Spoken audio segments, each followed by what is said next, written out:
Looking back in the year 2024, Commissioner of Police James Sutton described the year as one that was productive in terms of fighting crime and in community engagement.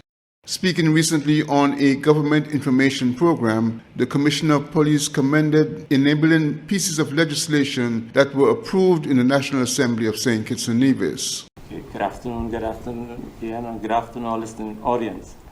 I would describe 2024 as a very productive year for the police force for a number of reasons.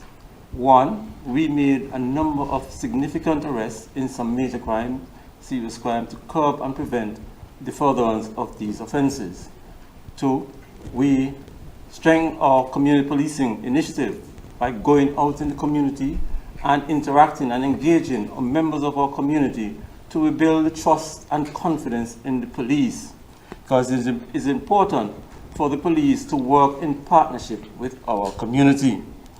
We also want to thank the government as well to enable us to facilitate this process by adding a number or providing a number of vehicles to assist in our mobility, and also to have some amendment with regards to our legislation. For example, the judge-only trial.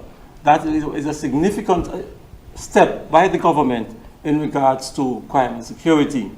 So far, we have had one conviction with regard to that piece of legislation. We also want to thank the government for making the amendment with regard to the witness interference legislation.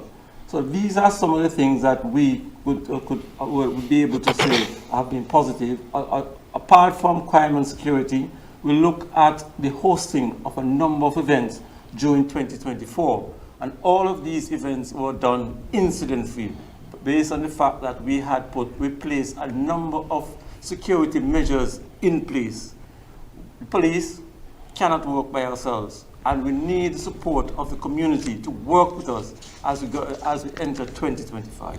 The Commissioner admitted, however, there were some significant challenges on which the administration needs to find the solutions.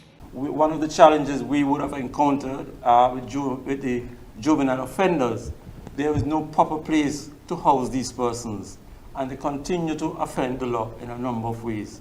That is something that we will have to work on going into 2025 to ensure that the Harris's Home or Harris Rehabilitation Center is up and running.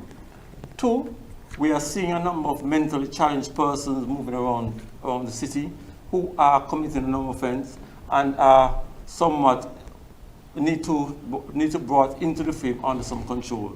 Many of the times when we do take these persons into custody, there is no place to house these persons. And that is something that we will have to address along with the government.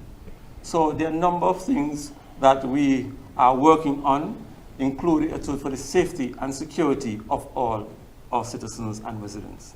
Meanwhile, the force will be working towards improving various departments while pursuing collaborations with key stakeholders. Glenn Bart reporting for SK Newsline.